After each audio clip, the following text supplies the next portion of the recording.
कैसे हो सभी? ठीक हो?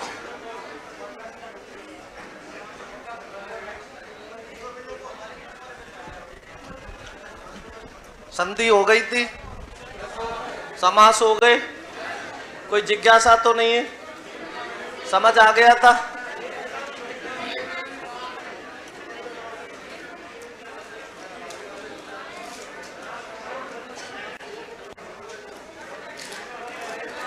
आगे लिखो उपसर्ग।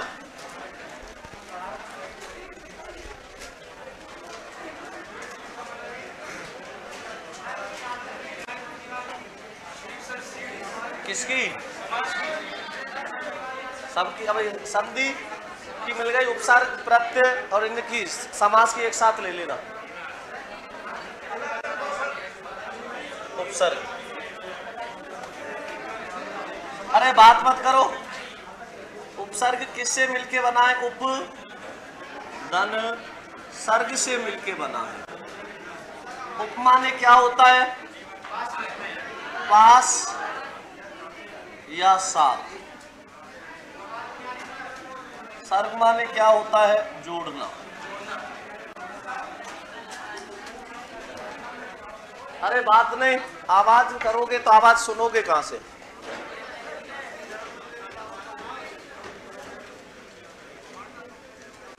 बात मत करो। लिखो उपसर्ग। उपसर्ग किससे मिलके बना है? उपधन सर्ग से। उप माने होता है पास या साथ, सर्ग माने होता है जुड़ना। उपसर्ग कहां जोड़े जाते? किसी शब्द के आगे।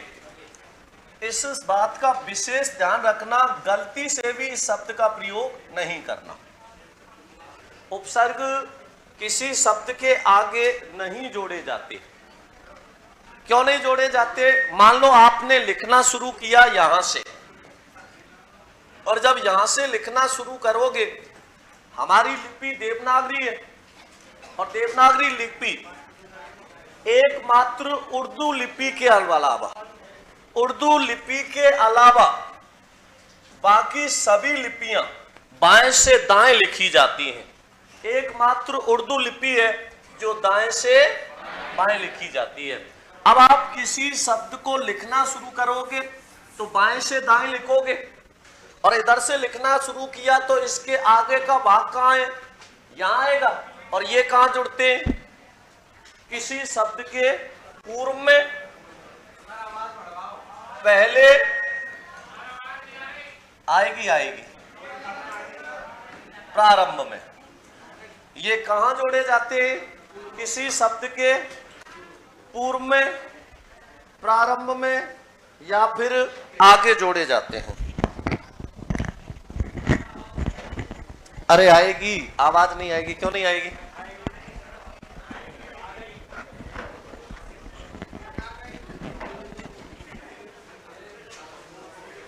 देखो, डोनाल्ड ट्रंप कह रहा है सर मेरी कुछ भी समझ नहीं आ रहा। अब आ रही है? ठीक है।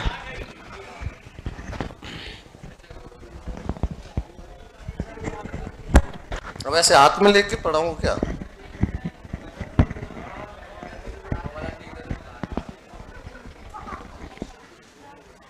ये कहां जोड़े जाते हैं? किसी शब्द के पूर्व में, प्रारंभ में, या फिर पहले। कहां नहीं जोड़े जाते? आगे। बात समझ आई? तो ये चीज ध्यान रखना, ये गलती से भी प्रयोग मत करना कि ये किसी शब्द के आगे जोड़े जाते हैं, बल्कि कहां जोड़े जाते हैं? पूर्व में, प्रारंभ में, या फिर पहले। अरे अभी भी नहीं आ रही क्या? तो क्या करूं, मैं मर जाऊं? है? अब देखो इसमें, जैसे मैंने लिखा, अब उपसर्ग की बहुत सारी विशेषताएं हैं। उपसर्ग की बहुत सारी विशेषताएं। बहुत सारी विशेषता क्या है? सबसे पहली विशेषता, ये किसी शब्द के प्रारंभ में जोड़े जाते हैं। दूसरी विशेषता, ये शब्द नहीं होते। उपसर्ग क्या नहीं होते? शब्द नहीं होते। बल्कि ये क्या होते हैं? शब्दांश होते हैं। उपसर्ग क्या होते हैं? शब्दांश होते हैं। तो ये शब्द नहीं होते बल्कि शब्दांश होते हैं। क्यों? क्योंकि मैंने आपको लिखाया था अर्थ के आधार पर, अर्थ के आधार पर भाषा की सबसे छोटी इकाई, अर्थ के आधार पर भाषा की सबसे छोटी इकाई क्या होती है? शब्द होता है। अब जब अर्थ के आधार पर भाषा की सबसे छोटी इकाई शब्द है, तो शब्दांश का कोई स्वतंत्र अर्थ होगा क्या? नहीं होगा, क्योंकि अर्थ होता तो फिर शब्द ना होके शब्दांश सबसे छोटी इकाई होती नहीं होती। इसका मतलब जो शब्दांश होते हैं इनका खुद का कोई स्वतंत्र अर्थ नहीं होता। क्यों नहीं होता? अब आप सोच रहे होंगे कि आप उपसर्ग लिखते हो वी और वी का अर्थ लिखते हो विशेष या भिन्न, तो आप अर्थ लिख तो रहे हो। आप उपसर्ग लिखते हो परि और परि का अर्थ लिखते हो चारों ओर, परि का अर्थ लिखते हो चारों ओर। मैंने लिखा है यहां पर अभी, अभी का अर्थ लिखते हो प्रधान या श्रेष्ठ। तो अर्थ तो होता है लेकिन स्वतंत्र अर्थ नहीं होता, इनका खुद का कोई स्वतंत्र अर्थ नहीं होता। ये जो अर्थ निकलता है कब निकलता है? जब ये किसी शब्द के साथ जुड़ते हैं। कैसे? मान लो मैंने कहा वह पृथ्वी के चारों ओर घूमता है, तो ऐसे कह सकते हैं क्या वह पृथ्वी के परि घूमता है? कर सकते हैं क्या? नहीं कर सकते। वह मेरे पास बैठा है, तो इसको ऐसे कह सकते हैं क्या वह मेरे उप बैठा है? नहीं कह सकते। तो इनका जो ये अर्थ निकलता है कब निकलता है? जब ये किसी शब्द के साथ जुड़ते हैं। इनका कोई स्वतंत्र अर्थ होता है क्या? नहीं होता। ये जो अर्थ निकलता है कब निकलता है? जब ये किसी शब्द के साथ जोड़े जाते हैं। तो ये शब्द होते हैं या शब्दांश? ये कहां जोड़े जाते हैं? किसी शब्द के पूर्व में या पहले या प्रारंभ में। अगली विशेषता क्या है? ये जिस शब्द के साथ जुड़ते हैं, ये जिस शब्द के साथ जुड़ते हैं उसके अर्थ को परिवर्तित या प्रभावित कर देते हैं। कैसे? जैसे हार शब्द का अर्थ क्या होता है? पराजय या गले का आभूषण। हार होता है नहीं होता? तो या तो पराजय या फिर गले का आभूषण। लेकिन जब हार शब्द के साथ भी उपसर्ग जोड़ा तो क्या बना? विहार। और विहार का अर्थ क्या होता है? घूमना। क्या होता है? तो इसने अर्थ को परिवर्तित कर दिया नहीं कर दिया? तो ये जिस शब्द के साथ जुड़ते हैं उसके अर्थ को परिवर्तित या प्रभावित कर देते हैं। अगली विशेषता क्या है? इनमें संधि नियम लागू होता है। इनमें संधि नियम लागू होता है, लागू रहे ये आवश्यक नहीं होता। कैसे? मैंने लिखा परि, धन, अवसान मिला के लिखा तो क्या बना? तो इसमें परि उपसर्ग है कि नहीं है? और इसमें संधि नियम लागू हो रहा है नहीं हो रहा? हो रहा है। मैंने लिखा परि, धन, हार, क्या बना? परिहार। अब बताइए इसमें संधि नियम लागू हो रहा है क्या? तो इनमें संधि नियम लागू होता है, लागू रहे ये आवश्यक नहीं होता। तो ये बात समझ आई? तो इस प्रकार से इसकी जो विशेषताएं हैं इनका आपको विशेष ध्यान रखना है, क्योंकि विशेषताओं से आजकल प्रश्न बहुत ज्यादा पूछने लगे। निम्नलिखित में से कौन सी विशेषता उपसर्ग की नहीं है? इस प्रकार से। तो पहले थोड़ा सा इसमें परिभाषा लिख लो, फिर कुछ उदाहरण लिख लो, फिर विशेषताएं।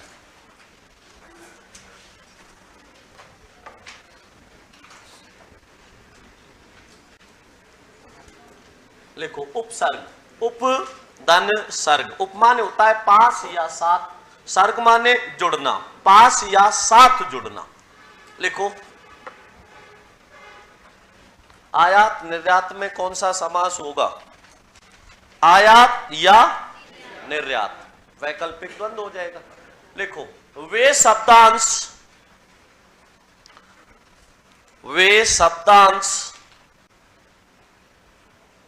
जो किसी शब्द के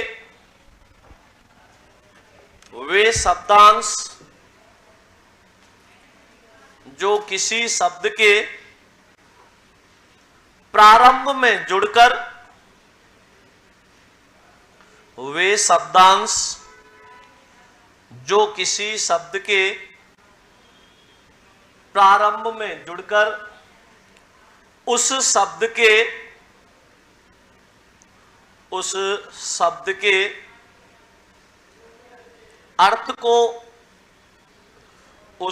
शब्द के अर्थ को परिवर्तित या प्रभावित कर देते हैं। वे शब्दांश जो किसी शब्द के प्रारंभ में जुड़कर उस शब्द के अर्थ को परिवर्तित या प्रभावित कर देते हैं, उपसर्ग कहलाते हैं। जैसे दान शब्द का अर्थ होता है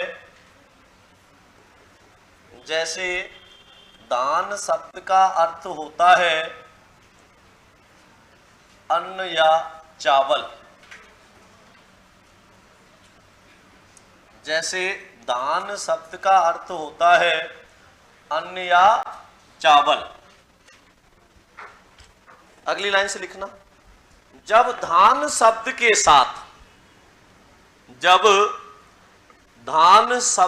साथ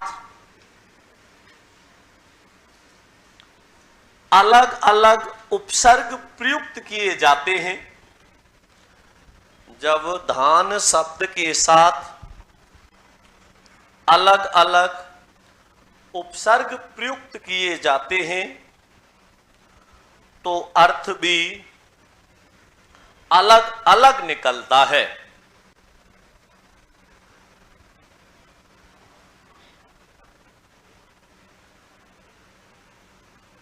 लिख दिया।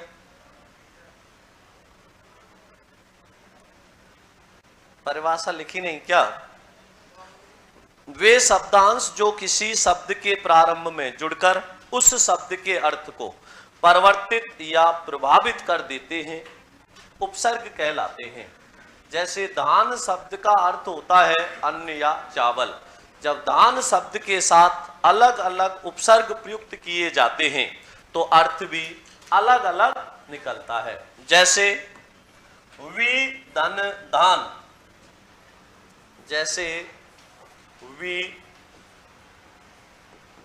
धन दान मिला के लिखा तो क्या बना? विधान। और विधान का अर्थ क्या होता है? कानून होता है। वी धन दान मिला के लिखा तो क्या बना? विधान। और विधान का अर्थ क्या होता है? कानून होता है। दान शब्द के साथ क्या जोड़ा? हर बार भी रखोगे, सम धन वी धन धान मिला के लिखा तो क्या बना? संविधान। क्या अर्थ होता है संविधान का? सम धन वी धन दान संविधान। संविधान का मतलब होता है कानूनों का संग्रह, अर्थात सम्यक कानून। क्या होता है?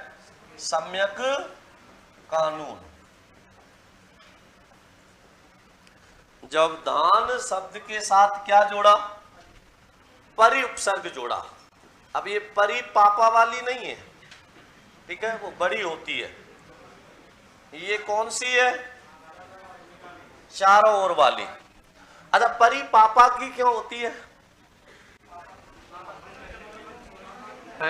मम्मी का तो मगरमच्छ होता है?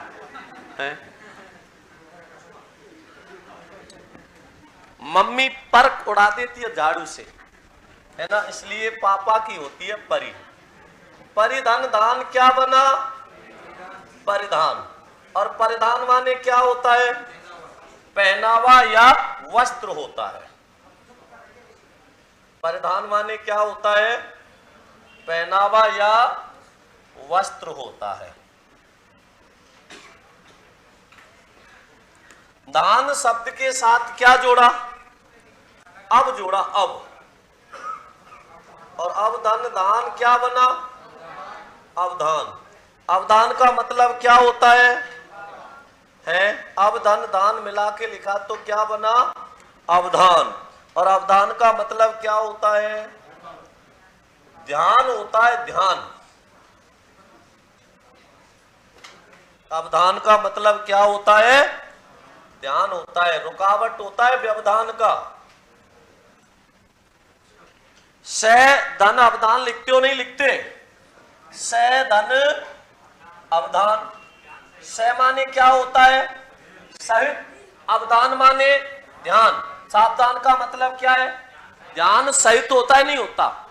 तो अवधान माने रुकावट नहीं होता, रुकावट होता है व्यवधान माने। तो लिखो इसमें वि धन अब धन धान मिला के लिखा तो क्या बना? व्यवधान। और व्यवधान का मतलब क्या होता है? रुकावट या बाधा। व्यवधान, व्यवधान का मतलब होता है रुकावट या बाधा।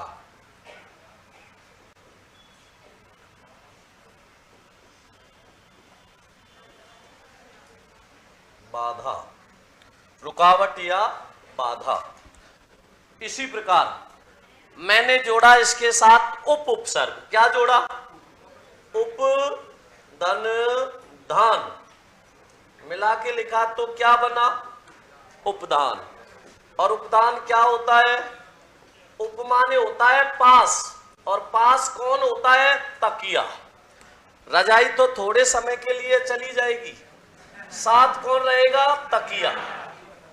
क्योंकि जैसे ही गर्मी आई रजाई तो साथ छोड़ेगी, कौन रहेगा हमेशा? तकिया। तो सर्दी हो गर्मी हो कुछ भी हो, तकिया हमेशा साथ रहती है, नहीं रहती? रजाई थोड़ी रहती है। तो उपमाने होता है पास, और पास कौन होता है? तकिया। आगे लिखो, लिख दिया उपदान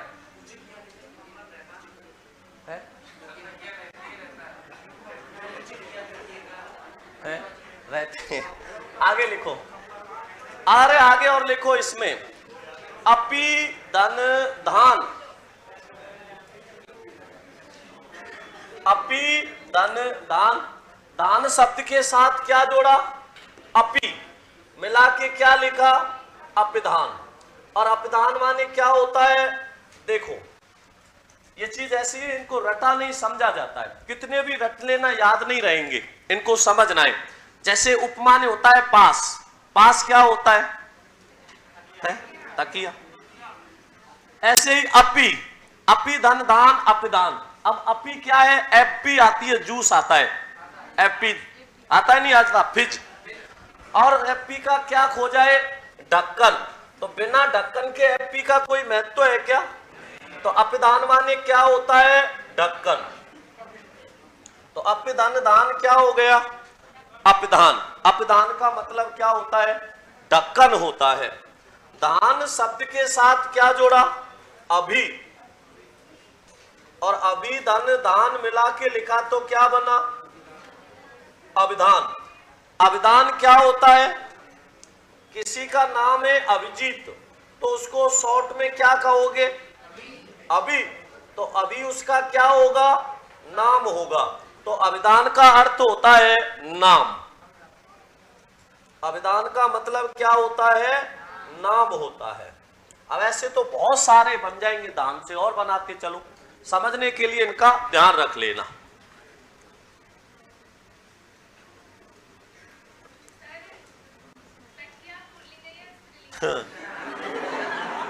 वो निर्भर करता है कौन सा तकिया है। मतलब एक सैलो का है या फिर किसी दूसरी कंपनी का है। अगर सैलो का है तब तो क्या होगा, पुल्लिंग होगा, और कोई दूसरी लिंग है तो फिर वो स्त्रीलिंग होगा। तिरंगा में बहुब्री समास होता है। छाप दो। तो जब धान शब्द के साथ अलग अलग उपसर्ग जोड़ा तो अर्थ भी कैसा आया, ठीक है ना। तकिया पुल्लिंग होता है, ठीक है ना, ध्यान रखना। छाप दिया। तो मैंने पहले नहीं बताया शुरू में, रजाई स्त्रीलिंग होती है और तकिया पुल्लिंग होता है। लिखो, छाप दिया। अब लिखो इसके आगे उपसर्ग की विशेषताएं। लिखो उपसर्ग की विशेषताएं।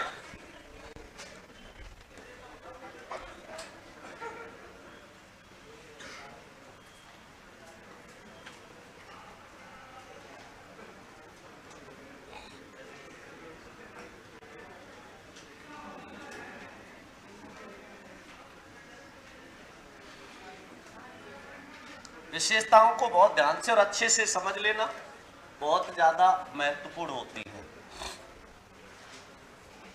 उपसर्ग की क्या क्या विशेषताएं होती है। सबसे पहली विशेषता है ये शब्दांश होते हैं।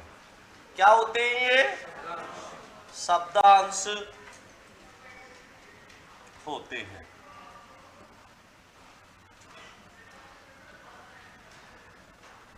इसकी दूसरी विशेषता क्या होती है, ये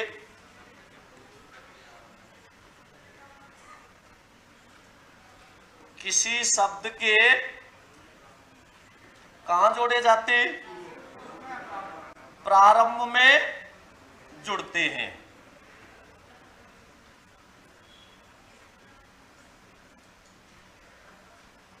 ये किसी शब्द के प्रारंभ में जुड़ते हैं। और मेरी बात का बुरा तो नहीं लगता ना आपको है? मेरा मकसद 1% भी ये नहीं होता मजाक बनाना या किसी की बेइज्जती करना। बस ये है कि ये सारी चीज आपको स्थायी याद रहती है, ठीक है ना। और स्थायी याद कैसे रहती है, जब आप परीक्षा हॉल में बैठे होंगे और ऐसा कोई उदाहरण आएगा आपको तुरंत याद आ जाएगा कि ये ऐसे बताया था, है। जैसे अभी पूछा था किसमें, ग्राम सेवक में, और मैं बताता हूं कि महिला के अर्थ का बोध हो जाए तो ध्यान रखना, छोटे की तो उम्मीद ही मत रखना, चाहे आ हो चाहे ई हो या ऊ हो, कैसे आएगा, दीर्घ ही आएंगे। तो और वो ही पूछा वधु, वधु पूछ लिया, और वहां पे जो वधु दिया कैसे दिया, ऐसे दिया, तो उनके तुरंत समझ आ गया कि वधु है। छोटी हो सकती है क्या, जिसके आते ही घर के सारे नियम कानून कायदे बदल जाए, वो छोटी हो सकती है क्या। जब वो छोटी नहीं तो उसका वो छोटा होगा क्या, तो वो तुरंत समझ गए है। आगे लिखो। हाँ, तो कोई ऐसे दिल पर मत ले जाना कोई बात, कई होते ही बुरा मान जाते हैं, तो मेरा मकसद नहीं होता। और मैं बहुत सम्मान करता हूं महिलाओं का, मैं भी बहुत महिलाओं से जुड़ा हुआ। अरे मेरी माँ है, बहन है, बेटी है, मेरे पड़ोसिने, वो भी तो है। अब जुड़ने का मतलब कोई गलती थोड़ी होता है। ये किसी शब्द के प्रारंभ में जुड़ते हैं। तीसरा लिखो, ये जिस शब्द के साथ जुड़ते हैं, ये जिस शब्द के साथ जुड़ते हैं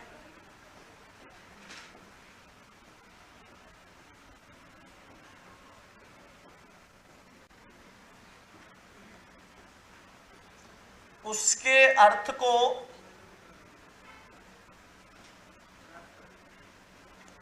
परिवर्तित या प्रभावित कर देते हैं।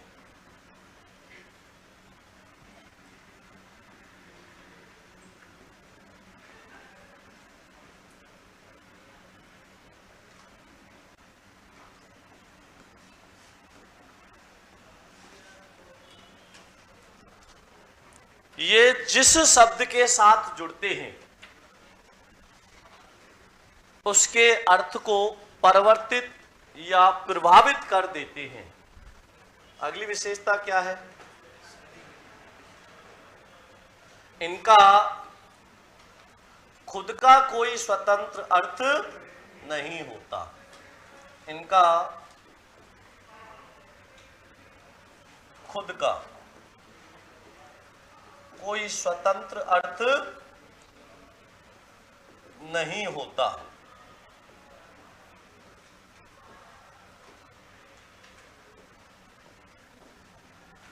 नहीं होता। सबसे पहली विशेषता क्या थी? ये शब्दांश होते। इसका अर्थ क्या है? शब्दांश का अर्थ होता है शब्द का एक भाग है, शब्द नहीं है, उसका एक हिस्सा है। ये किसी शब्द के प्रारंभ में जुड़ते हैं। ये जिस शब्द के साथ जुड़ते हैं उसके अर्थ को या तो परिवर्तित या प्रभावित कर देते हैं। इनका खुद का कोई स्वतंत्र अर्थ नहीं होता।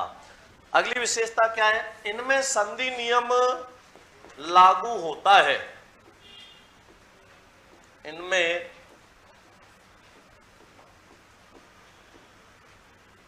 संधि नियम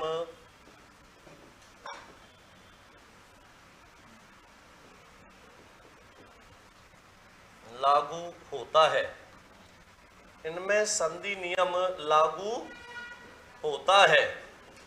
लागू रहे यह आवश्यक नहीं।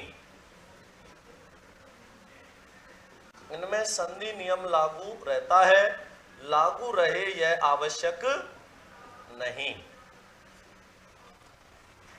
ये इसकी 5 विशेषताएं हैं जिनका आपको ध्यान रखना है। छाप दो।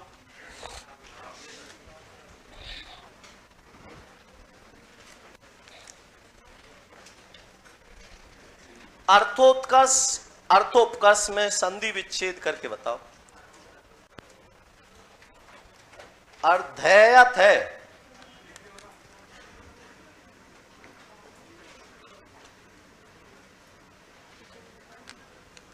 छाप दिया। ये 5 विशेषताओं का ध्यान रखना। अरे सद्य आलस्य कल बताई तो थी, विसर्ग संधि है। सद्य धन आलस्य, विसर्ग का लोप हो जाता है। देखो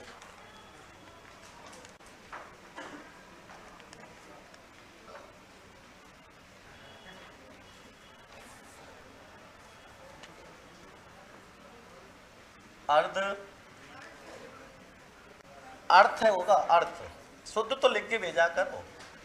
अर्थ धन उत्कर्ष, ए और उ मिलके क्या बना? ओ। और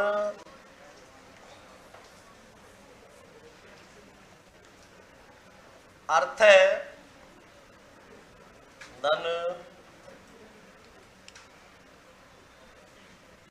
उपकर्ष। विसर्ग का क्या हो जाएगा?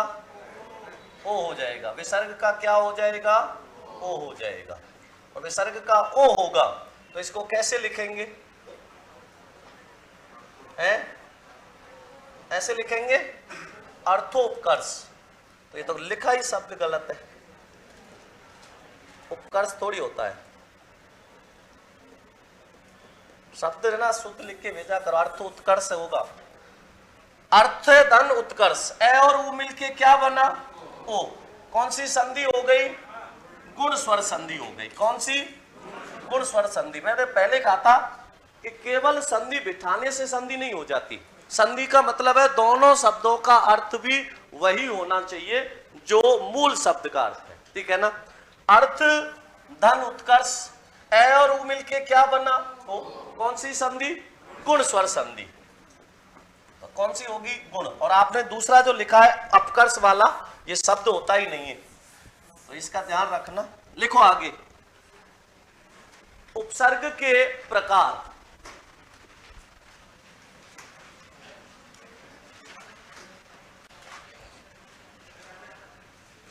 उपसर्ग के प्रकार।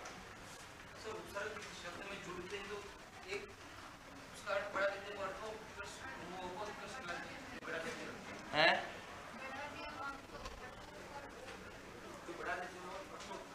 नहीं, उत्कर्ष का मतलब होता है ऊपर उठाने वाला। अपकर्ष माने होता है नीचे गिराने वाला। ठीक है ना? तो वो अर्थ नहीं बनेगा, अर्थापकर्ष बनेगा। क्या बनेगा? अर्थ धन अपकर्ष। उत्कर्ष का विलोम क्या होता है? ए और ए मिलके क्या बना? अर्थापकर्ष बनता है। लिखो उपसर्ग के प्रकार। कितने प्रकार हैं? 3 प्रकार हैं। कौन कौन से लिखो? एक तो होते तत्सम,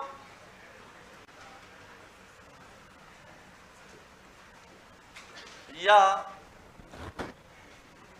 संस्कृत भाषा के उपसर्ग।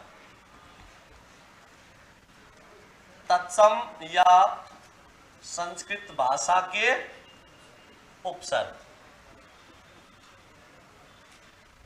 दूसरे होते हैं तद्भव,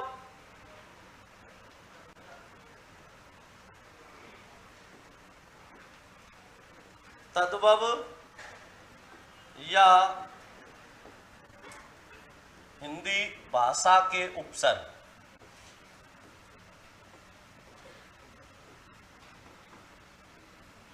और तीसरा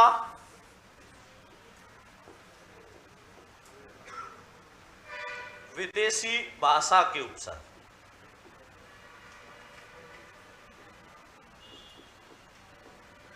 विदेशी भाषा के उपसर्ग। उपसर्गों के कितने प्रकार हैं? 3।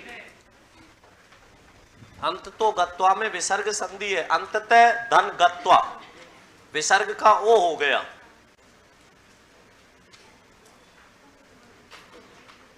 छाप दिया।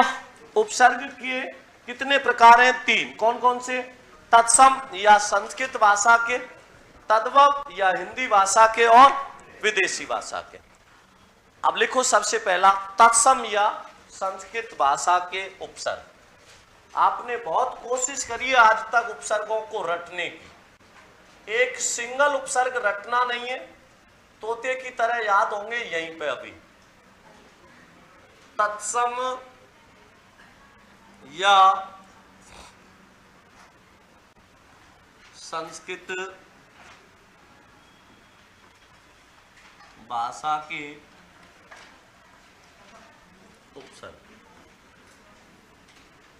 जो चीज आज तक आपको सबसे कठिन लगती होगी वो सबसे सरल लगेगी, क्योंकि जो चीज देखने में जितनी कठिन होती है व्यवहार में वो उतनी क्या होती है? सरल होती है।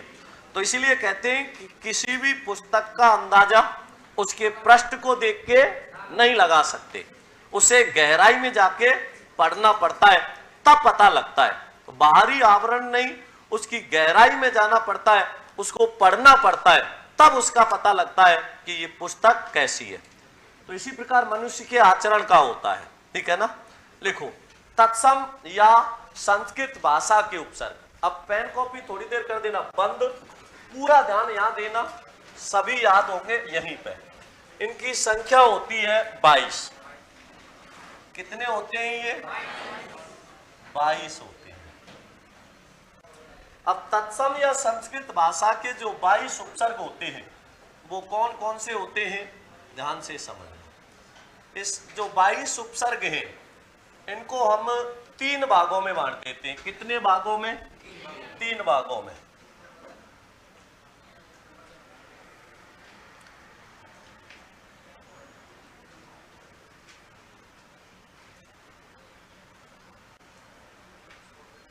एक,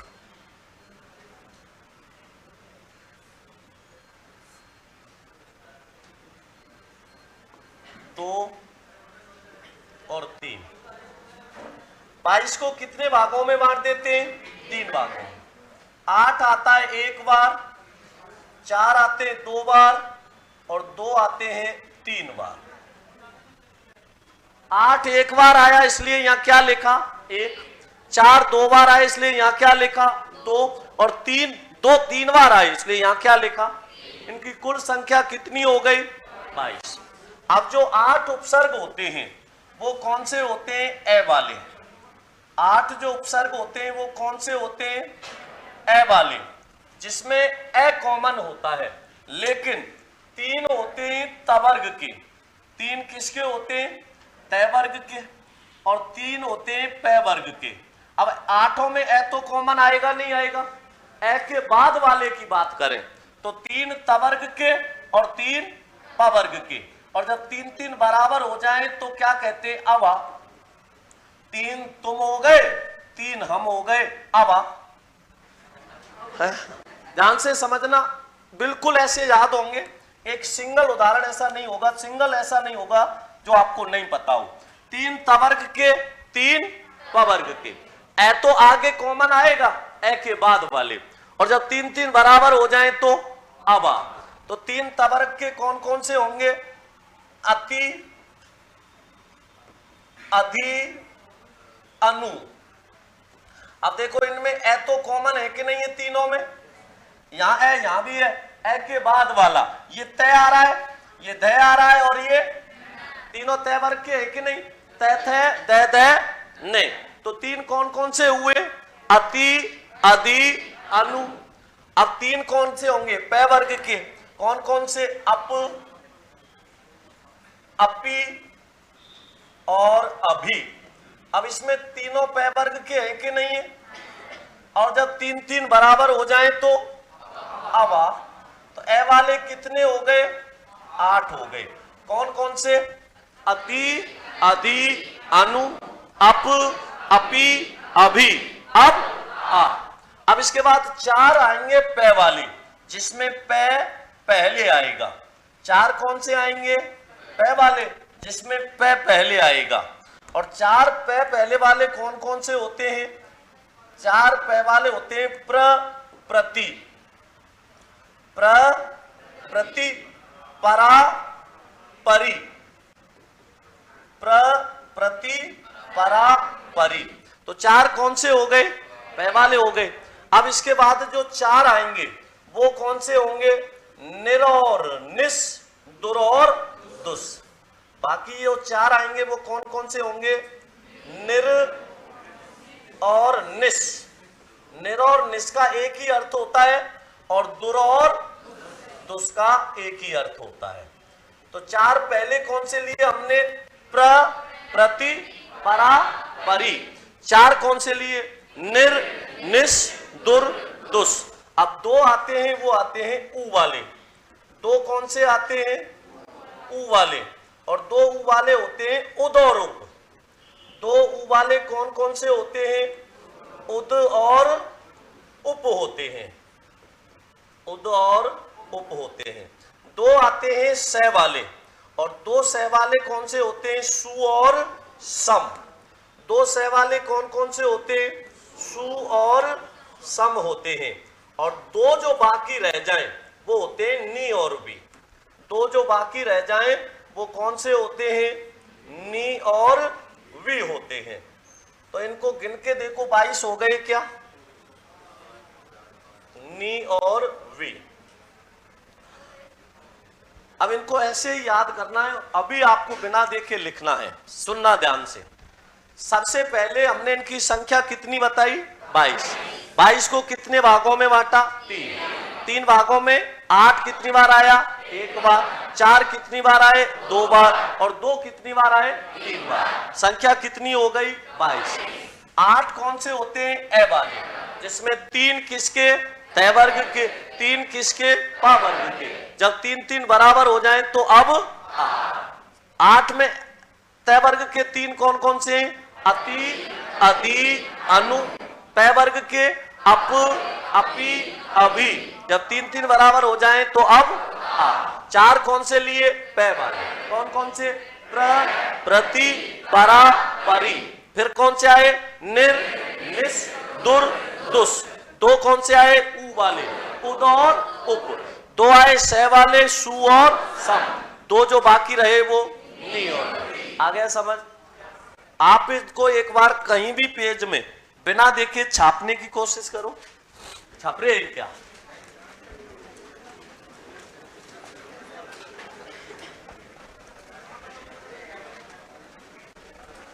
अरे तड़ी पार में कल बताया तो था, बहुब्री समास होता है। आजीवन समास विकल्प। आजीवन का मतलब जीवन रहने तक, अव्ययी भाव, ठीक है ना? आजीवन, जीवन रहने तक। कौन सा समास? अव्ययी भाव समास। निया तत्पुरुष और अव्ययभाव दे रखे हो तो प्राथमिकता किसको दे? निया को दे। बहुत विस्तार से समझाने के बाद भी पूछ रहे हो। कगज का संधि विच्छेद क्या होगा? ठीक है ना, कगज का कग धन गज, लेकिन ध्यान रखना मूल जो अर्थ होना चाहिए वो अर्थ निकलना चाहिए। लोकनायक में बहुब्री समास, और अगर बहुब्री नहीं दे रखा तो संबंध तत्पुरुष।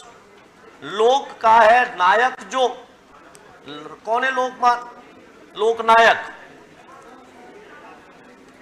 लोकनायक कौन है? तिलक नहीं है क्या? बहुब्री। और अगर ये नहीं है तो क्या होगा?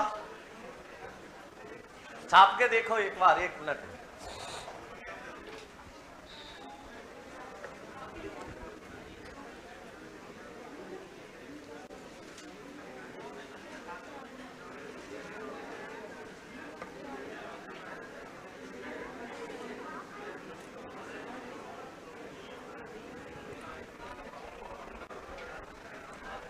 कोई नहीं, बोलना मैं लिखूंगा, एक बार ध्यान दो, सुनो अब ध्यान से। 22 को कितने भागों में बांट दिया जाता है? कितने भागों में? 1 2 3। बहुत धीरे और आराम से बोलना, ठीक है? अब सीख जाओ, इसका मतलब ये नहीं कि मुझे पीछे छोड़ जाओ और आगे बोलते जाओ। सुनना, ध्यान से बोलना। 8 कितनी बार आया? 4 कितनी बार आए? 2 कितनी बार आए? 8 कौन से? ए वाले। 3 किसके? और 3, जब 3 3 बराबर हो जाए तो अब आ, ठीक है? अब आप तय वर्ग के 3 कौन कौन से? अति, अधि, अनु। पै वर्ग के अप, अपि, अभि। और जब 3 3 बराबर हो जाए तो अब आ। 4 कौन से थे? पै वाले। और कौन से? प्र, प्रति, परा, परि। 4 कौन से? निर और निस, दुर और दुस। 2 कौन से होते हैं? उ वाले। कौन कौन से? उद और उप। 2 कौन से होते हैं? स वाले। कौन कौन से? सु और सम। 2 जो बाकी रह जाए, हुए नहीं हुए 22? आया नहीं आया? तो ऐसे इनको ध्यान रखना है, रटना नहीं है। रटना तो कितनी भी कोशिश कर लेना, बचपन से आज तक रटे गए क्या? अब समझे, याद रहिए नहीं गए तो छाप दो इसको।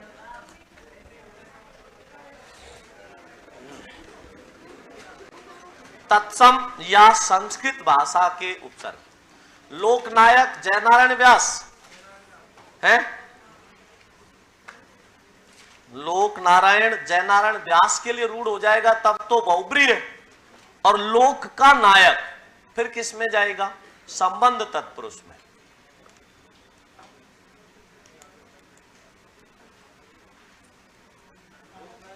लोकनायक जयनारायण व्यास और लोकमान्य तिलक, बाल Gangadhar Tilak. Donald Trump America वाले, नाम भी कैसे कैसे रख लेते हो। एक ने नाम रख रखा कोरोना।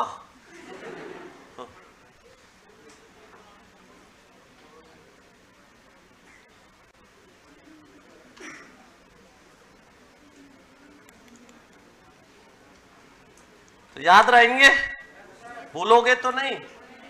छाप दो।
छाप दिए।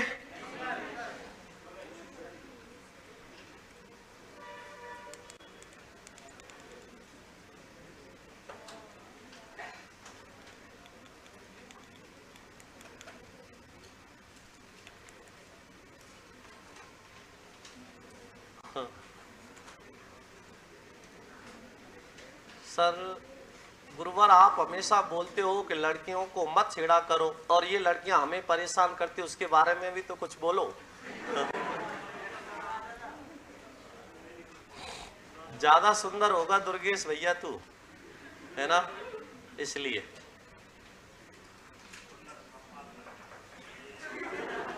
क्या हुआ?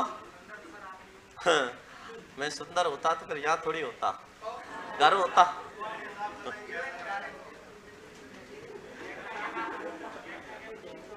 छाप दिया, लिखो आगे।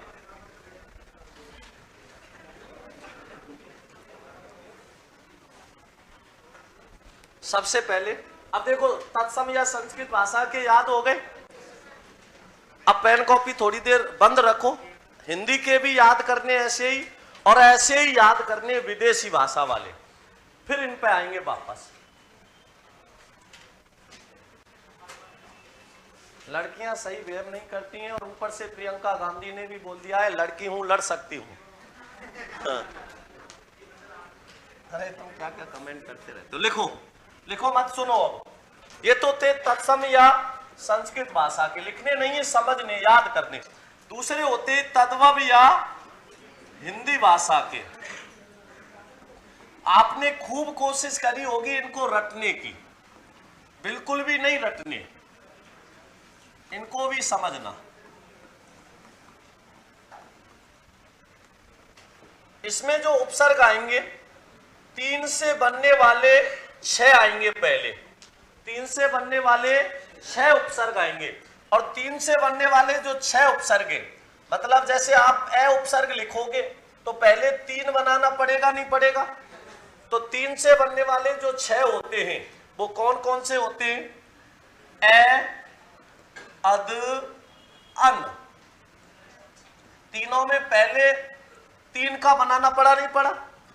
तो ए, अद, अन। उसके बाद आते उ, औ, उन। जो ये आप औ लिखते हो, ये संस्कृत के अब का हिंदी रूपांतरण होता है। संस्कृत के अब का हिंदी रूपांतरण क्या होता है? औ। जैसे आप लिखते हो अवगुण, हिंदी में अवगुण। अवतार, अवतार होता है। समझ आ रहा नहीं आ रहा? इस प्रकार से तो ए, अद, अन, उ, औ, उन। इसके बाद आते हैं नी पर, नी पर बिन भर,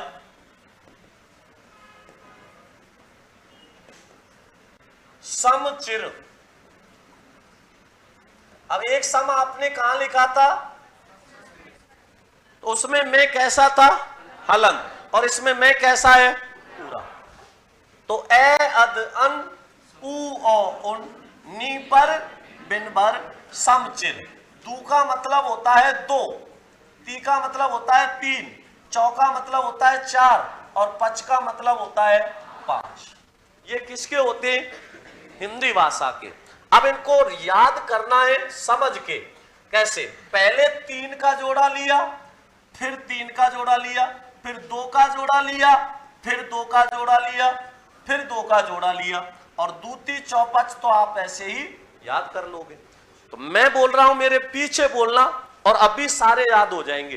बोलना ए, अद, अन, उ, औ, उन,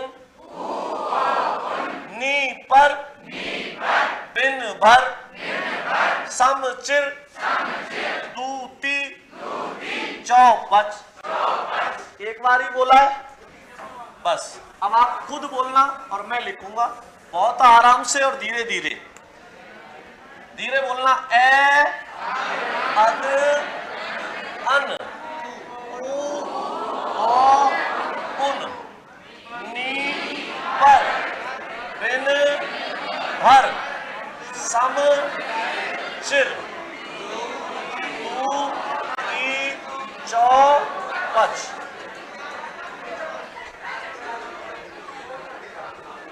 याद हुए नहीं हुए? एक बार कॉपी में लिख के देखो बिना देखे, याद हुए नहीं हुए? तो तुम शोर ज्यादा और बोलते कम हो।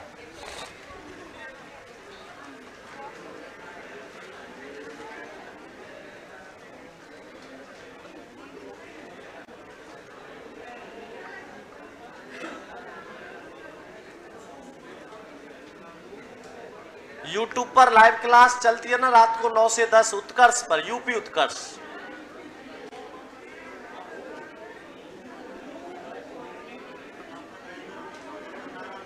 छाप दिए? लिख के देखो एक बार।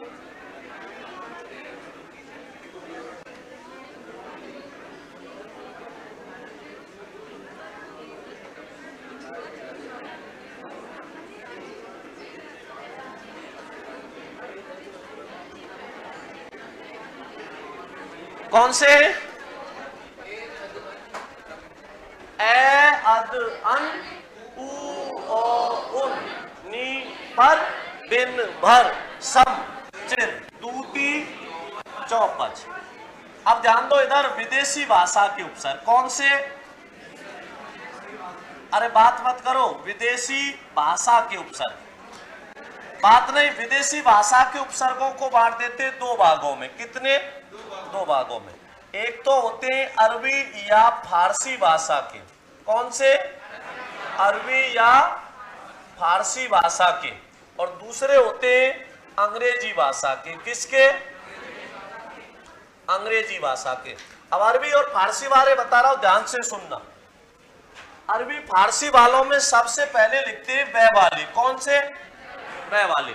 और बै वाले जो उपसर्ग होते हैं वो कौन कौन से होते हैं? बै बा, दोनों का अर्थ होता है सहित। बै और बा का अर्थ क्या होता है? सहित होता है। और बे का अर्थ होता है रहित। तो बै बा, बे बिला, बिला का मतलब होता है बिना। बै बा, बे बिला बद, बद का मतलब होता है बुरा। और इसका विपरीत क्या होता है? खुश, खुश माने अच्छा। एन माने होता है ठीक। यहां तक समझ आया? ठीक है। कौन से लिखे सबसे पहले? बैबा, बेबिला, बद, खुश, एन। अब इसके बाद सुनो, आप कह रहे हो, मुझसे कह रहे हो, क्या कह रहे हो कि गैर ना सरहम। क्या कह रहे हो? गैर ना सरहम फीस ला देंगे, फीस ला देंगे, दर को कर दो कम। आप कह रहे हो, मुझसे कह रहे हो, क्या कह रहे हो? गैर ना सरहम फीस ला देंगे, दर को कर दो कम। ये किसके हो गए? अरबी और फारसी के। सबसे पहले कौन से लिखे? बैबा, बेबिला, बद, खुश, एन। गैर ना सरहम फीस ला दर कम। याद हुए नहीं हुए? हैं? और धीरे बोला करो, तो मैं से भेड़ सी मत चलाया करो, धीरे धीरे बोलना। बे बा, बे बिला, बद, बद का बिलो खुश, एन। इसके बाद गैर ना सर हम ही ना सर कम। मतलब सीखते ही पीछे छोड़ जाते हो, हैं? सीख जाते हो तो मतलब सीधे गोली की तरह भागते हो। अंग्रेजी भाषा के तो वैसे पहचान आ जाते हैं, half, head, deputy, vice, chief, journal, इस प्रकार से। तो ये समझ आ गए?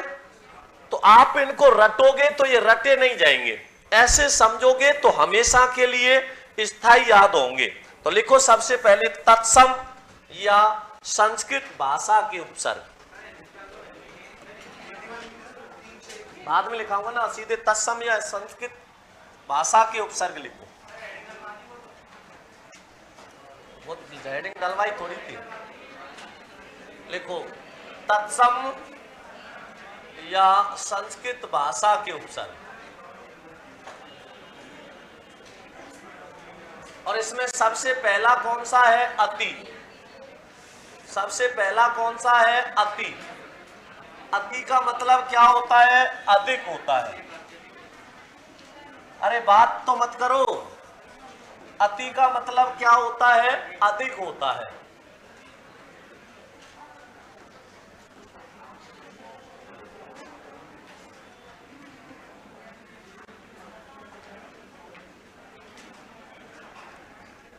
अब उपसर्ग लिख दो, उस उपसर्ग का अर्थ लिख दो और उसके कुछ उदाहरण लिख दो।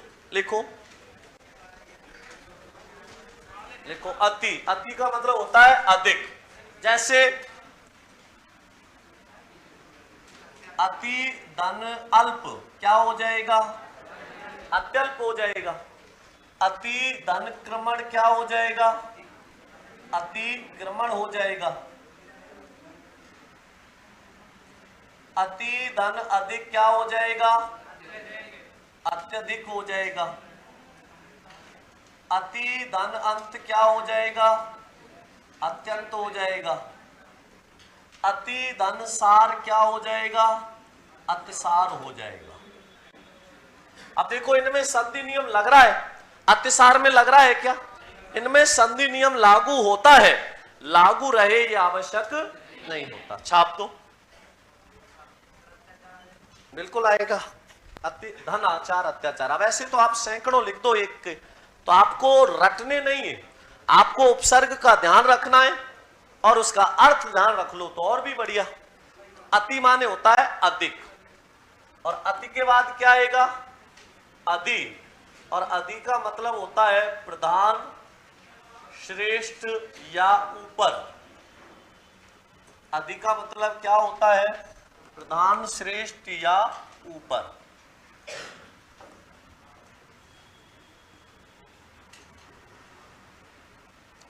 प्रधान, श्रेष्ठ या ऊपर। लिखो इसमें जैसे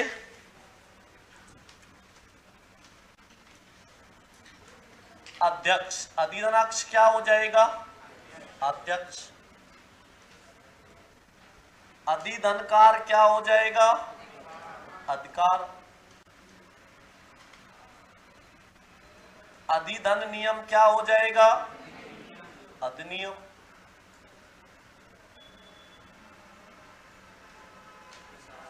और अधिदंत्य का आदित्य का क्या होती है? आदित्य का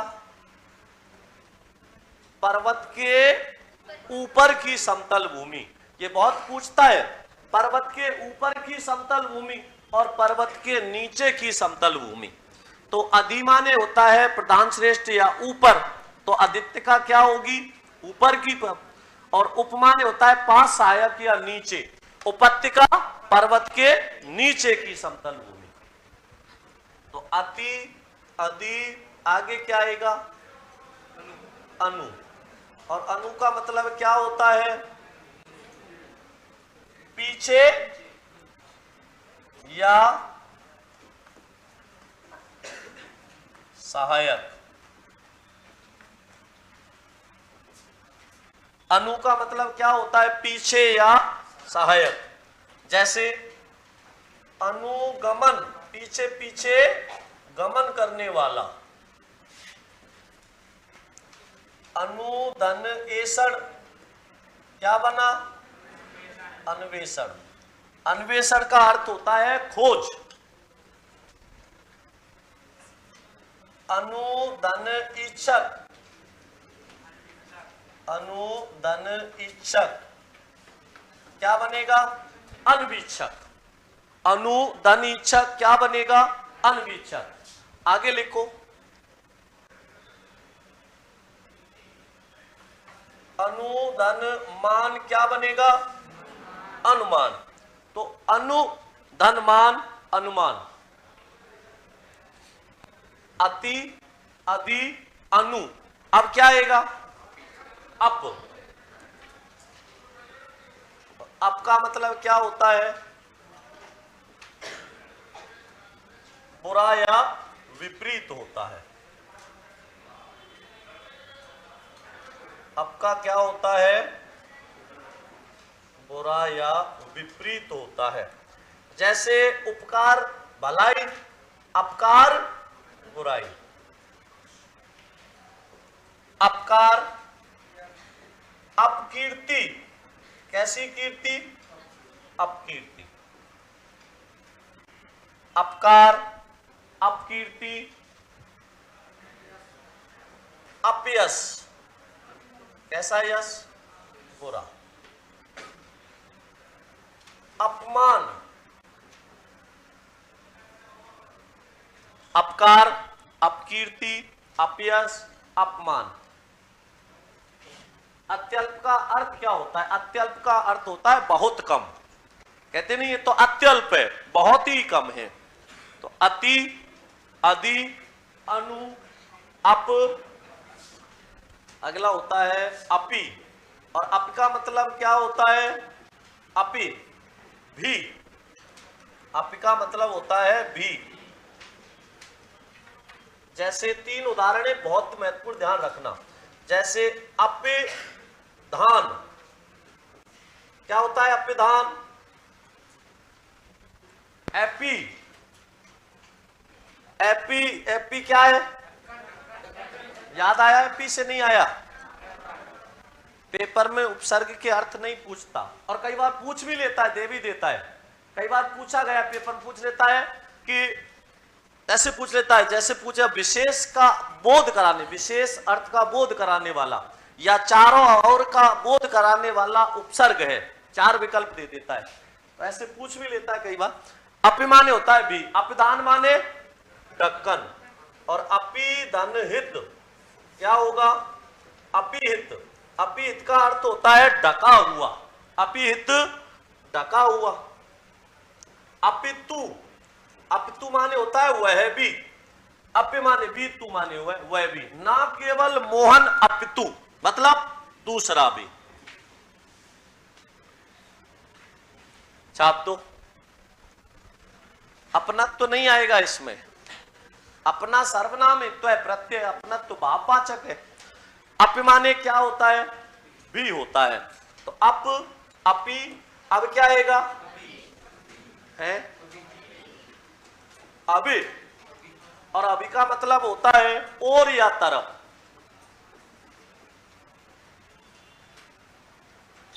अरे संस्कृत में पढ़ते हो नहीं पढ़ते? अवितय परत है, समया निक्षा हा प्रतियोगे अपि द्वितीया।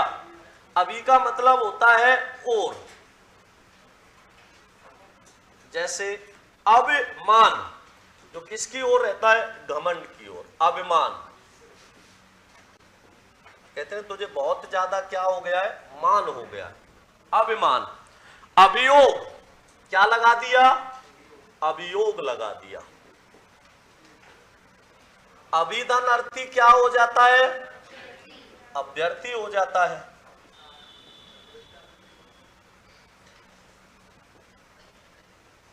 अभिधन अर्थना क्या हो जाता है? अभ्यर्थना। लिख दो अभी।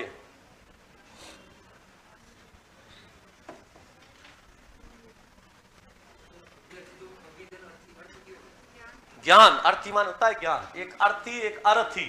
अर्थी सब सैया होती है। छाप दो अभी। अभी का मतलब होता है और।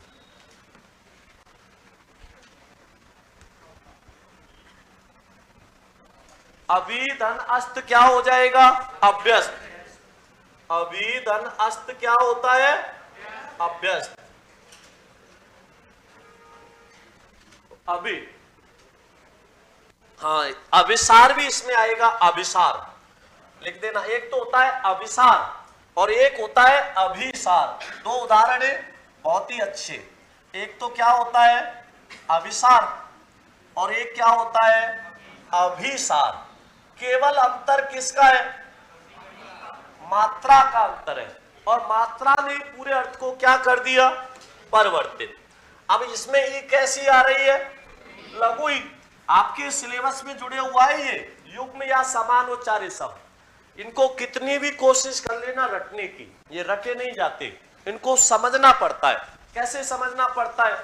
यहां पर ई कैसी आ रही है और यहां कैसी आ रही है, तो लघु ही है। इसका मतलब थोड़े समय के लिए किससे मिलने जाएगी? प्रेमी से।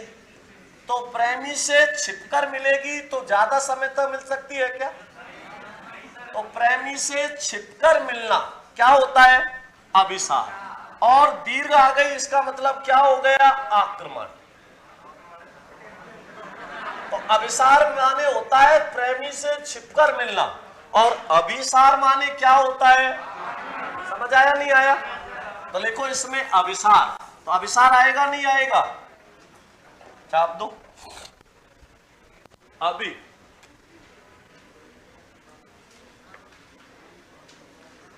सर आपका गांव कौन सा है? कविता सगाई करवानी है क्या तुम्हें?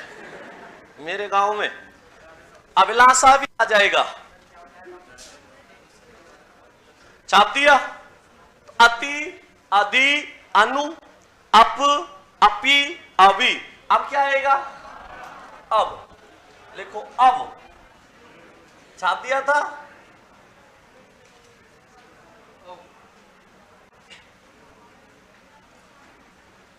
अब का मतलब क्या होता है? बुरा, रहित, बुरा या रहित। जैसे अवगुण, अवगुण,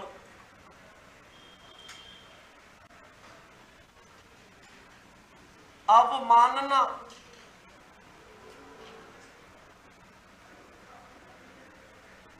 अवकाश,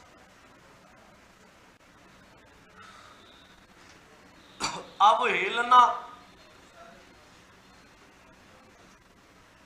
बिल्कुल इसमें आएगा अवसर। जैसे इनका जो खुद अर्थ निकालते हो ना, जैसे अब का क्या अर्थ होता है? बुरा या रहित। लेकिन जब ये किसी शब्द के साथ जुड़ता है तो अर्थ को भी कई बार क्या कर देता है? लिखा था ना, ये जिस शब्द के साथ जुड़ते उसके अर्थ को परिवर्तित या प्रभावित कर देते हैं। अब के क्या आएगा बाद में? आ माने होता है तक। आ माने क्या होता है? तक होता है।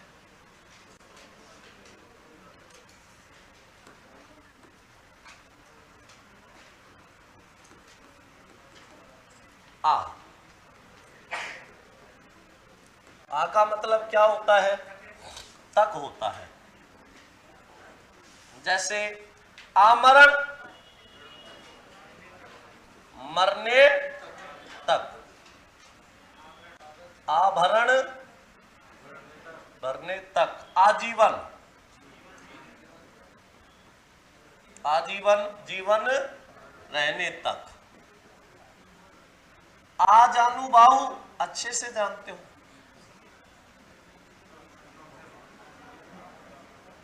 आ जानू बाहु,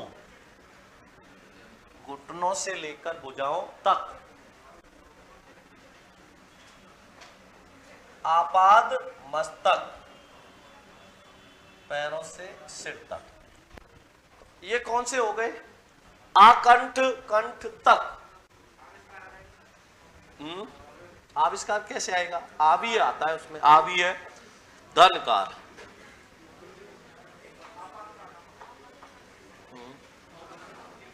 आपातकाल कैसे आएगा? मूल शब्द है आपात, धनकाल। आपाद, धनकाल। आत्म सम्मान भी नहीं आएगा, आत्म आ रहा है इसमें, आत्म धन सम्मान। लिख दिया। अब कौन सा आएगा? प्र। और प्र का मतलब क्या होता है? पहले होता है। अगला कौन सा है? नौवां। प्र का मतलब होता है पहले।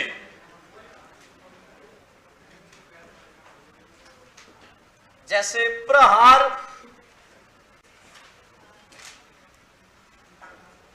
प्रसार, प्रधान, प्रमाण, प्रयोग, प्रबल,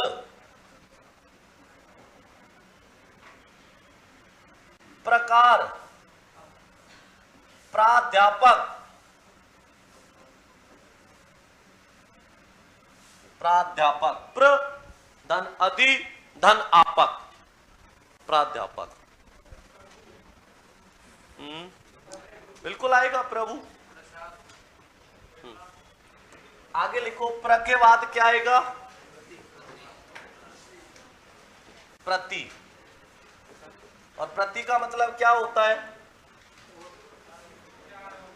हर। चारों ओर तो परी का होता है, प्रति है यहां, प्रति। प्रति का मतलब होता है हर। प्रयोजन में प्र आएगा बिल्कुल। प्रधन योजना, प्रधन योजना क्या हो जाएगा? प्रयोजन। तो प्रति का मतलब होता है हर। जैसे प्रतिपल मतलब हर पल, प्रतिपल हर पल, प्रतिक्षण हर क्षण,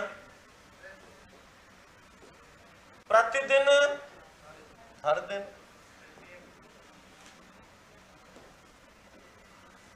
प्रतिवर्ष हर वर्ष, प्रत्येक हर एक।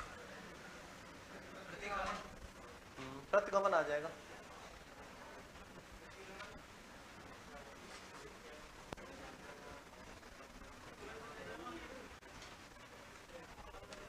छाप दिया। प्रत्येक। प्रत्याशा, आशा के बदले की गई आशा, प्रत्याशा। प्रतिनियुक्ति, नियमित नियुक्ति के बदले दी गई नियुक्ति, प्रतिनियुक्ति। तो प्रति। आगे क्या आएगा? परा। और परा का मतलब क्या होता है? विपरीत या उल्टा। विपरीत या उल्टा। देखो, परा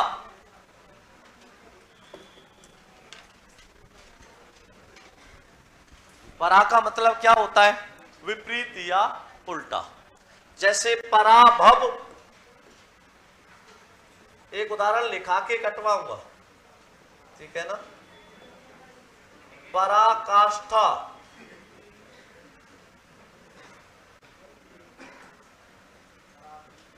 पराभव, पराकाष्ठा, परामर्श, मर्श माने होता है सलाह, परामर्श है नहीं, विपरीत उल्टा। परामर्श, परादर्श दूसरा भी आता है, विपरीत उल्टा, अथवा इसका दूसरा और लिखना, अथवा दूसरा, दूसरा भी लिख देना। इसको बहुत पूछता है परा वाले को पेपर में, बहुत ज्यादा। प्रतिहार आ जाएगा बिल्कुल। प्रतिहार कहते हैं द्वारपाल को, जो द्वारपालक होता है ना, उसको क्या कहते हैं? प्रतिहार। आगे लिखो, पराधीन।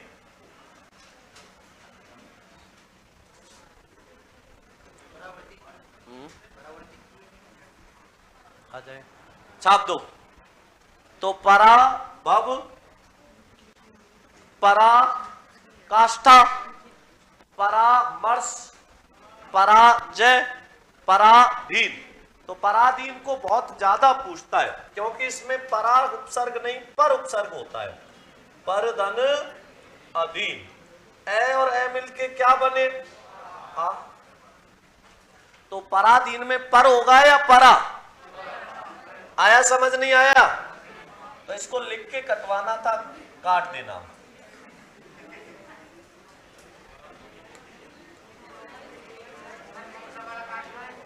पराधीन वाला। आगे लिख दो, पराक्रम, जो क्रम को क्या कर दे? उल्टा। तो प्रति, परा, परी। अब लिखो आगे, परी।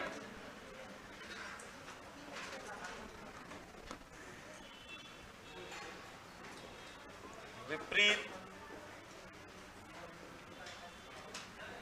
हाँ।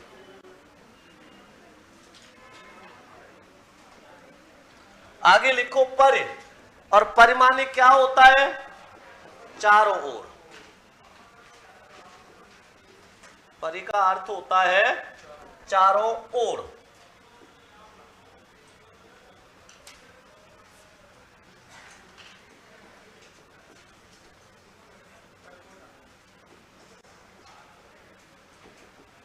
देखो इसमें जैसे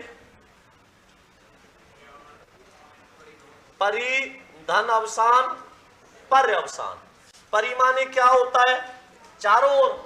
अवसान माने होता है समाप्त होना या डूबना। पर्यवसान मतलब चारों ओर से डूबना। तो कहते हैं ना सूर्य पर्यवसान हो रहा है, मतलब पूरी तरह से डूब रहा है। पराक्रम, सॉरी पराक्रम तो वहां लिख दिया। पर्यावरण, परिधन आवरण क्या होगा? पर्यावरण। परिधन क्रमण क्या हो जाएगा? परिक्रम। क्रम से चारों ओर घूमना क्या है? परिक्रमण। परिधन हार क्या बनेगा?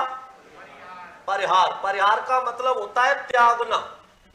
परिहार का अर्थ क्या होता है? त्यागना होता है। और इसी प्रकार परिधन दान क्या बनता है? परिधान, पहनावा या वस्त्र होता है। तो परिक्रमण कह दो या परिक्रमा कह दो। पराधीन क्यों कटवा दिया? इसलिए कटवा दिया उसमें पर होता है, पर धन अधीन, परा नहीं होता। तो प्रति, परा, परि। आगे समझ में? अब लिखो इसके आगे। अगला कौन सा है? निर और निस।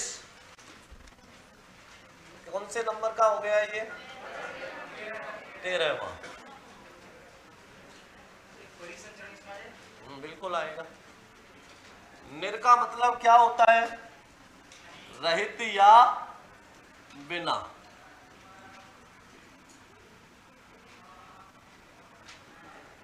जैसे निर्धन, जो किससे रहित हो? धन से रहित हो, क्या होगा? निर्धन। निर्गुण, जो किससे रहित हो? गुणों से रहित हो, निर्गुण। निराशा, जो किससे रहित हो? क्या बनेगा? निराशा। निर्धन आधार, आधार क्या होगा? निराधार, जिसका कोई आधार नहीं हो, निराधार। आगे लिखो नीरस, जो किससे रहित हो? अब एक चीज का ध्यान रखना, इसको बहुत पूछता है। यदि आपसे संधि पूछे तब तो करना है निये और दुए।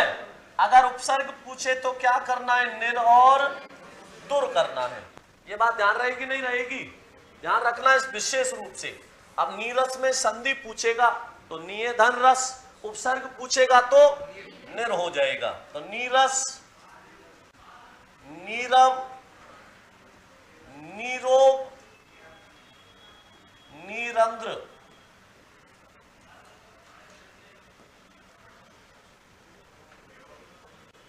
निर्जन, निर्जन क्या आ जाएगा? निर्जन।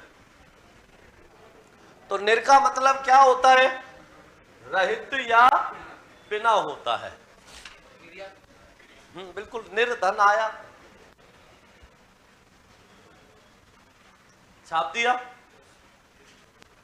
निरवलंब, जिसको किसी का सहारा नहीं हो, वो क्या होता है? निरवलंब।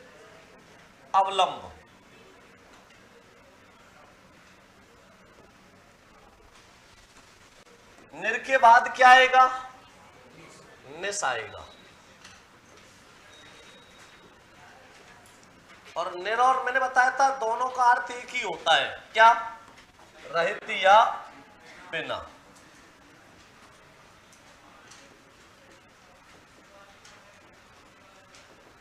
अब देखो इसको कैसे पूछता है।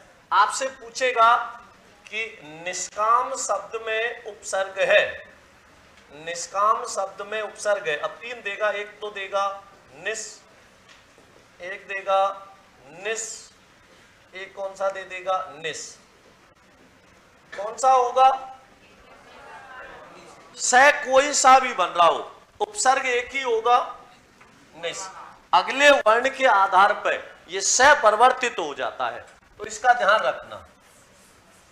तो यहां पर लिखो निस, निस का अर्थ भी होता है रहित या बिना। अगर इसके साथ में क या प वर्ण आएगा तो इसका बनेगा मूर्धन्य निस है। कैसे? जैसे निष्काम, निष्कपट, निष्काम, निष्कपट,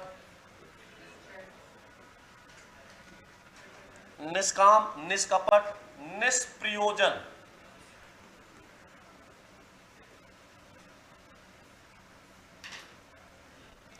निष्प्रयोजन, निष्पाप। तो क और पे आए तो इसका मूर्धन्य स हो गया। अब मान लो च छ और स आ जाते तो इसका क्या होता? जैसे च छ आए तो निश्चय, निश्चल,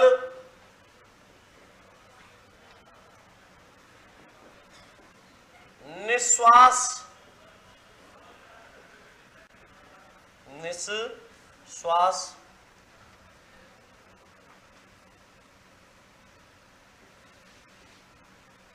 अब छ छ स के बाद में तय वाला आ जाए तो निस्तेज, निश्वास, लिख दिया, निस्सीम, निस्सीम। ये पूछा गया था सीटेट में, निस्सीम। सीटेट में पूछा गया था ये निस्सीम। निस्सीम का मतलब होता है सीमा से रहित।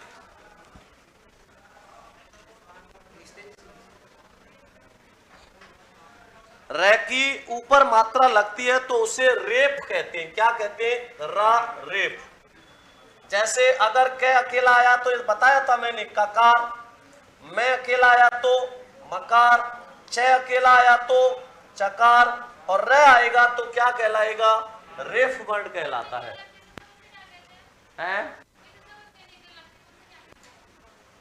दोबारा से बोलो, लिख के भेजो एक बार।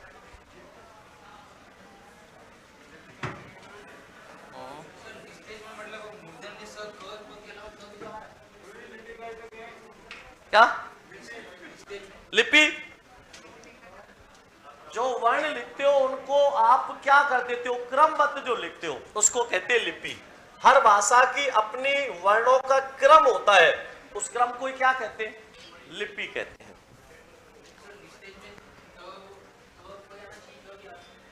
अरे अगर इसके बाद में कौन से आए?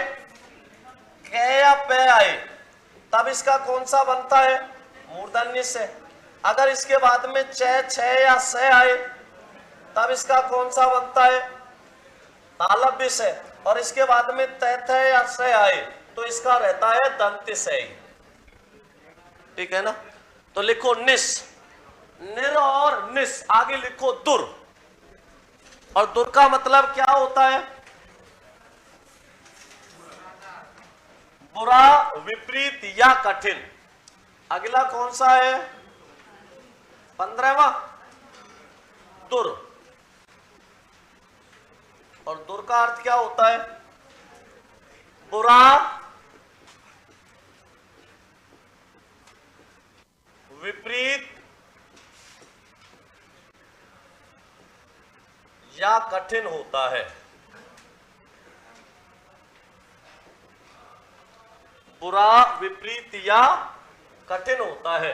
जैसे दुर्गम, जहां गमन करना क्या हो? कठिन हो, तो कहते हैं बड़ा ही दुर्गम रास्ता है।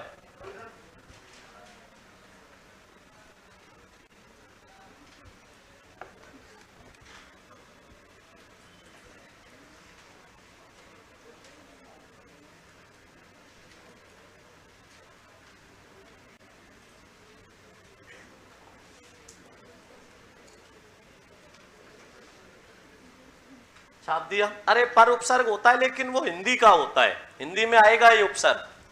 पर हिंदी का होता है, परा संस्कृत का होता है। ऐसे भी पूछता है निम्नलिखित में से कौन सा उपसर्ग हिंदी भाषा का है या नहीं है, तो ऐसे भी पूछ लेता है। दुर्गम, आगे लिखो दुर्गति,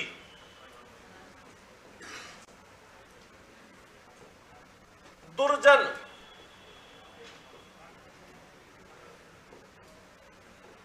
दुराचारी या दुराचार,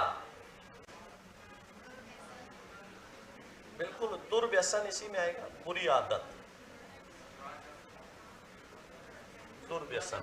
आगे लिखो दुर्विसंधि, गलत इरादे से की गई संधि, दुर्विसंधि। दुर्योधन,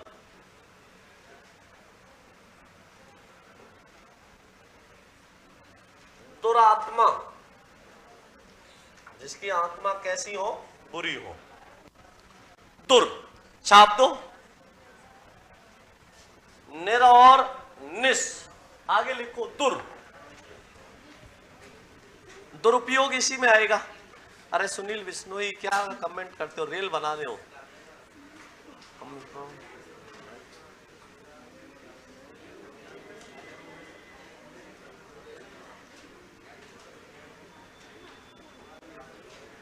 आपकी जो प्रॉब्लम है वो आगे फॉरवर्ड कर दी सुनील बिश्नोई, कॉपी पेस्ट मत मारो, मैं एक बार में कमेंट देख लेता हूं।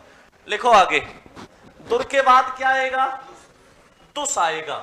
तो दुर का अर्थ जो है वही किसका होगा, दुस का होगा। और दुस का अर्थ क्या होता है वही सेम, बुरा, विपरीत या कठिन होता है। बुरा, विपरीत या कठिन होता है। जैसे अब वही सेम कहानी आएगी नहीं आएगी, सह वाली। जैसे मैंने लिखा दुष्कर्म, अब इसमें सह कौन सा हो जाएगा, तो दुष्कर्म।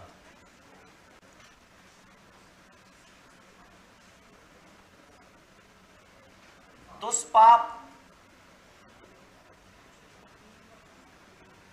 वही दुष्प्रयोजन, दुष्प्रयोजन। अब इसके आगे लिखो दुष्चाल, अब से कौन सा बदल गया, ताला पे हो गया, दुश्मन नहीं आएगा, मूल शब्द है दुश्मन। दुष्चाल,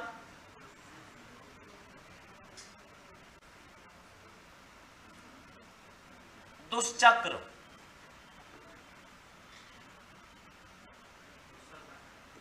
इसी में आएगा। दुशासन,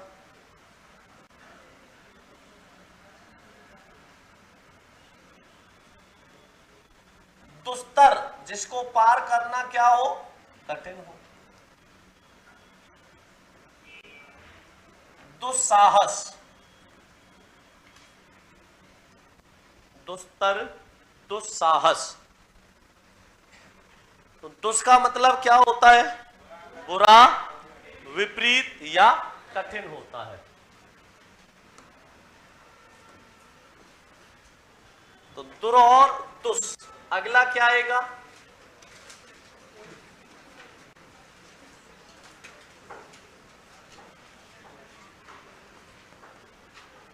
उद। और उद का मतलब क्या होता है, ऊपर या ऊंचा होता है। उद का मतलब होता है ऊपर या ऊंचा। जैसे उत्कोच,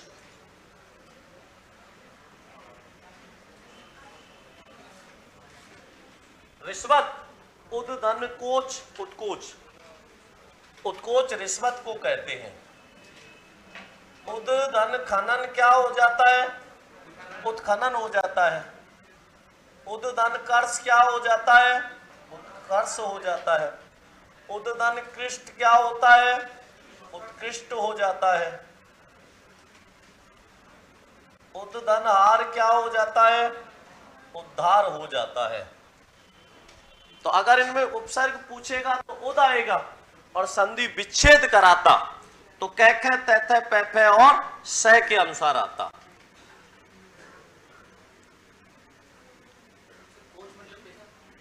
कोर्चा, उत्कोच, ऊपर का कोर्चा मतलब रिश्वत। लिखो उद, उद के बाद क्या आएगा?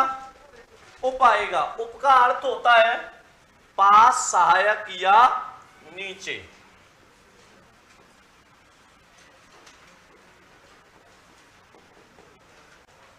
उप का अर्थ क्या होता है?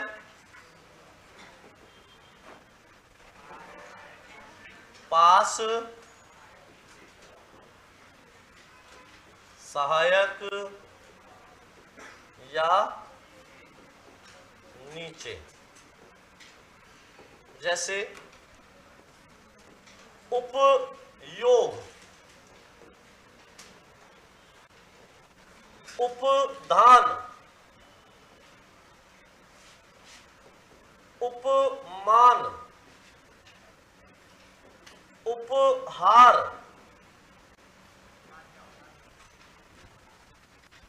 उपयोग, उपदान, उपमान, उपहार, उपमेय, उपवन, उपवन, उपवन। वन का छोटा रूप क्या होता है? उपवन होता है। उपवास क्या होता है? उपवास व्रत थोड़ी होता है। उपवास और व्रत में अंतर नहीं होता क्या? उपत्यका, उपत्यका कहते पर्वत के नीचे की समतल भूमि।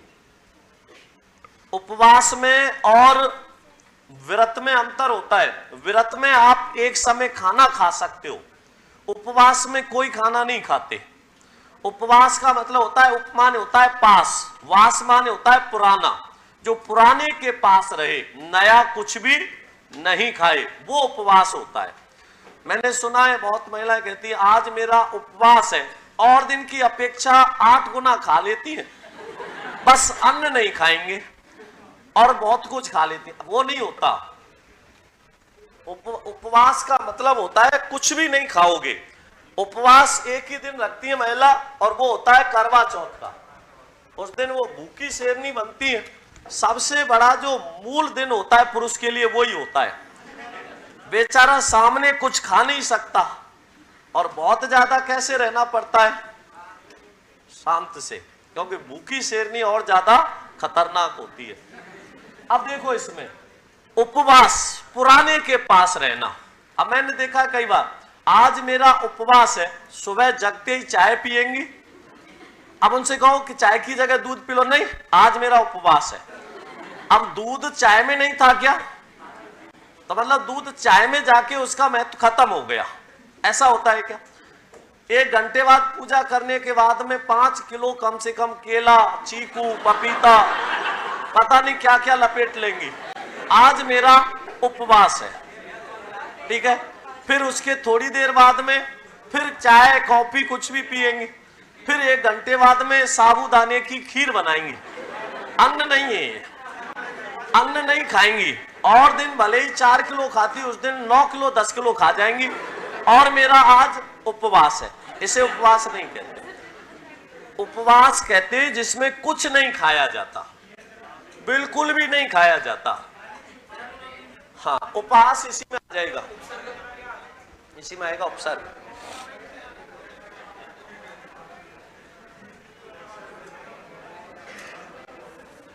तो आप कहते हो ना आज वो व्रत होता है। क्या होता है? वो व्रत होता है। उपसर्ग इसी में आएगा। उप माने होता है पास, सर्ग माने जुड़ना।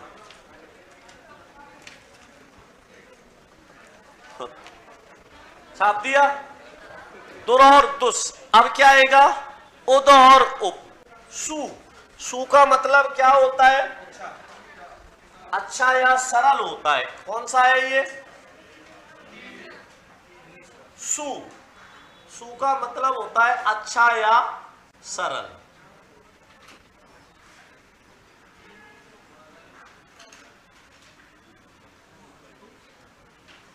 अच्छा या सरल। जैसे सुगम, जहां जाना क्या हो? सरल हो, बड़ा ही सुगम रास्ता है, सरल, आसान, ठीक है। सु, सुलभ, जो किससे प्राप्त हो जाए, आसानी से प्राप्त हो जाए, सुलभ। बिल्कुल इसी में आएगा। जो गंध कैसी हो, अच्छी, सुगंध है, बुरी हो वो दुर्गंध होता है, सुगंध। आगे लिखो, सुधन आगत क्या होगा, स्वागत होगा। सुधन अल्प क्या होगा, स्वल्प होगा। सुधन शासन क्या हो जाएगा, जिसका शासन कैसा हो, अच्छा हो, वो क्या कहलाता है, सुशासन कहलाता है। उपहास कैसे लिखेंगे, उपहास ऐसे लिखेंगे, व्यंग्यात्मक हंसी क्या कहलाती है, उपहास। सुधन अल्प, जो अच्छा है लेकिन कम है।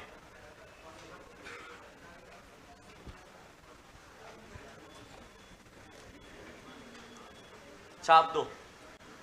सु माने अच्छा या सरल होता है। अब सु के बाद क्या आएगा, सम, और सम का क्या अर्थ होता है,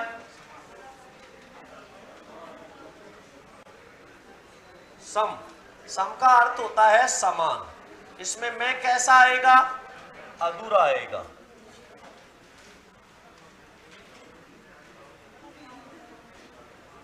जैसे समधन योग, संयोग, समधन हार, संहार, मारना, समधन विधान, संविधान, सम्यक कानून, समधन कृति, संस्कृति, समधन करण, संस्करण।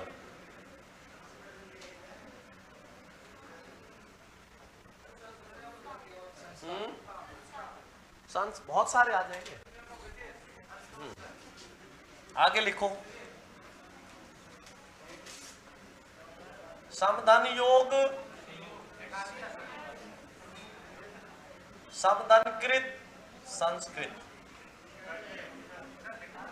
ये भी लिख दिया, कृति लिखाया है।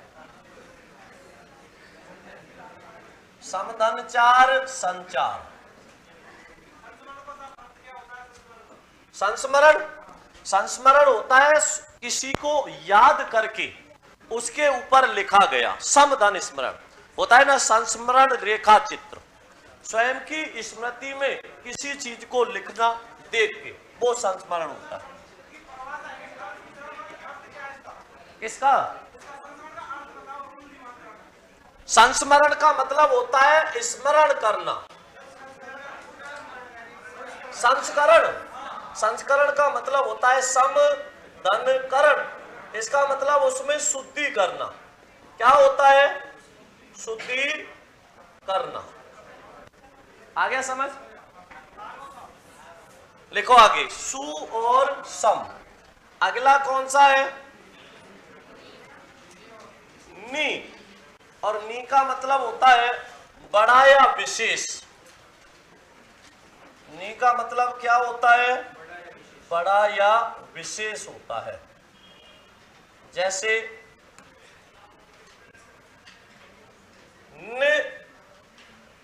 निदान, निमग्न, विशेष रूप से मग्न हो जाना। निमित्त, निमित्त।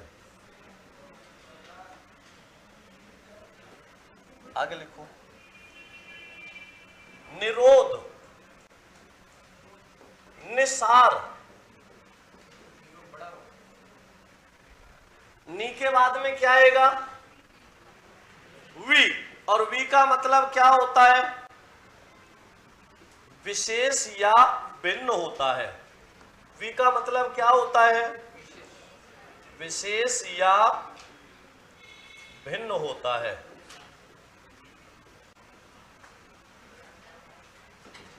जैसे विहार, विहार माने होता है घूमना, वियोग, वियोग माने बिछड़ना। विधान, विधान माने कानून। विधान माने क्या होता है? कानून होता है।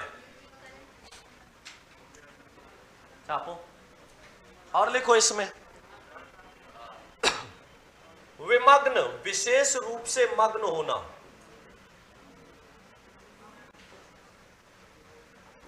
विज्ञान, विशेष ज्ञान।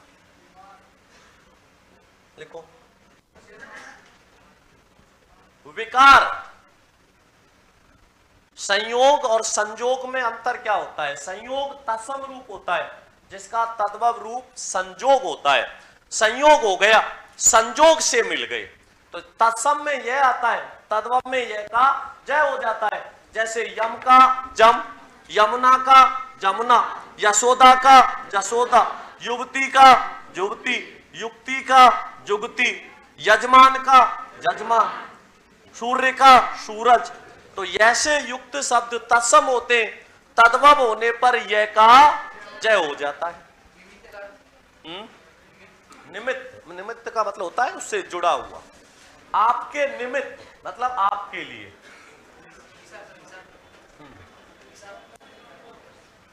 निसार, निसार मतलब न्यौछावर। छाप दो। तो ये किसके हो गए हैं?